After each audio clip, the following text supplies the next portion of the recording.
Felix and I had what everyone called a perfect marriage. From the outside, we were the couple goals everyone strived for. We met in college, a classic campus love story that blossomed into a life together. He was the charming, ambitious one, and I was the steady, supportive partner. We built a beautiful home, had 2 wonderful kids, and hosted barbecues that were the envy of the neighborhood. He'd often pull me close in front of our friends, kiss my forehead, and whisper, "You're my everything, Honora." I believed him. I truly did. Every anniversary he'd write me a long, heartfelt letter full of promises. Promises to always be honest, to cherish our family, to grow old with me. I kept every single one of them in a small wooden box, a treasure chest of our love. Lately, though, something felt off. It started subtly. He began working late more often, citing big projects at his architecture firm. The texts he sent became shorter, less affectionate. When I'd ask about his day, his answers were vague, his eyes glued to his phone screen. He'd started guarding his phone like it was a state secret, something he never used to do. When I'd gently tease him about it, he'd just laugh it off. "It's just work, honey. You know how demanding these clients can be." I tried to push the nagging feeling down, telling myself I was being paranoid. After all, this was Felix, my Felix, the man who had promised me a lifetime of honesty. I chalked it up to stress. We'd been married for 12 years. Of course, there would be ebbs and flows. Every marriage has its rough patches, right? But the little signs kept piling up. A colleague mentioned seeing him at a fancy downtown restaurant I'd never been to, laughing with a woman who wasn't me. When I asked him, he said it was a client meeting. But his explanation felt rehearsed, too quick. Then there was the credit card bill, a charge for a boutique jewelry store I'd never shopped at. He claimed it was a gift for his mother's birthday, which was still months away. Each lie was a tiny crack in the foundation of our life together, but I kept plastering over them, desperate to believe everything was fine. I didn't want to see what was right in front of me. The truth was too terrifying to contemplate. It would mean that the life I had so carefully built, the love I cherished so deeply, was all a facade. The night it all shattered started like any other Tuesday. Felix called to say he was stuck in a late meeting and wouldn't be home for dinner. "Don't wait up for me, love," he'd said, his voice sounding distant. After I put the kids to bed, a strange restlessness took over me. I couldn't sit still.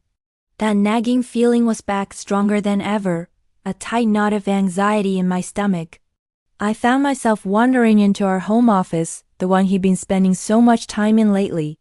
His work bag was on the chair, which was odd. He never left it at home if he was supposedly at the office. My heart started pounding. I told myself to walk away, to respect his privacy, but my hands had a mind of their own. They unzipped the bag. Inside, nestled among his work folders, was a second phone. My hands trembled as I picked it up. It wasn't password protected. I felt a wave of nausea as I opened the messaging app. And there he was. A thread of conversations with a woman named Chloe. My world tilted on its axis. The messages were filled with things Felix used to say to me. "Can't stop thinking about you. You're the only one who understands me." They had inside jokes, pet names. They had a whole world that I wasn't a part of. I scrolled up, my breath catching in my throat. There were photos. Photos of them at that same downtown restaurant. Photos of them on a weekend trip to a seaside town he'd told me was a work conference. They were smiling, holding hands, kissing. The final blow was a picture of Chloe wearing a delicate silver necklace. The same necklace from the jewelry store receipt. I felt like I couldn't breathe. The air in the room was thick and suffocating. I scrolled and scrolled, each message a fresh stab of betrayal. He wasn't just having an affair. He was living a double life. He was giving her the parts of himself he had promised to me, the love, the intimacy, the future. I saw a message from him sent just an hour ago. "This meeting is so boring. Wish I was with you instead."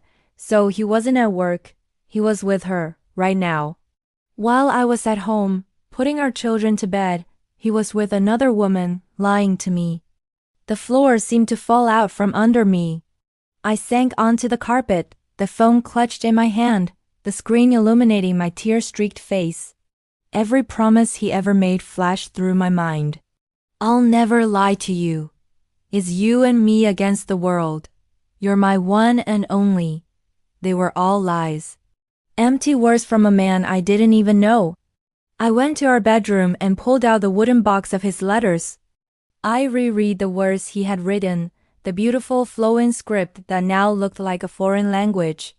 The ink on the paper seemed to mock me. Each promise was a sharp, painful reminder of my own naivety.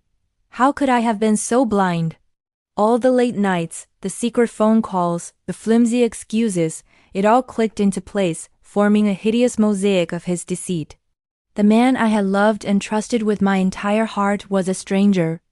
I don't know how long I sat there, surrounded by the wreckage of our marriage. When I finally heard his key in the door, a cold calm washed over me. The tears had stopped. The heartache had been replaced by a hollow, steely resolve. He walked in, humming a little tune, a smile on his face. "Hey, you're still up," he said, moving to kiss me. I stepped back. The smile on his face faltered, replaced by confusion. "Honora, what's wrong? You look pale." I didn't say a word. I just held up the second phone. I watched as the color drained from his face. His confident facade crumbled, and for the first time I saw the real Felix, a weak, cowardly man who had shattered our family for his own selfish desires. "Honora." "I can't explain," he stammered, his voice barely a whisper. But there was nothing to explain. The proof was undeniable. The life we had built was gone. The promises were broken. That night, I didn't just lose my husband. I lost the illusion I had been clinging to for so long. Finding that phone was the most painful moment of my life, but it was also the moment I started to find myself again. It was the end of my marriage, but it was the beginning of my journey toward healing and reclaiming my own story. The road ahead would be difficult, I knew that. But as I looked at the man standing before me, a stranger in my home, I knew one thing for certain. I deserved more than broken promises.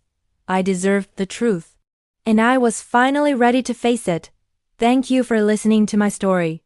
If you've been through something similar, know that you are not alone and your strength is greater than you think. Please consider subscribing for more stories of resilience and finding light after the darkness.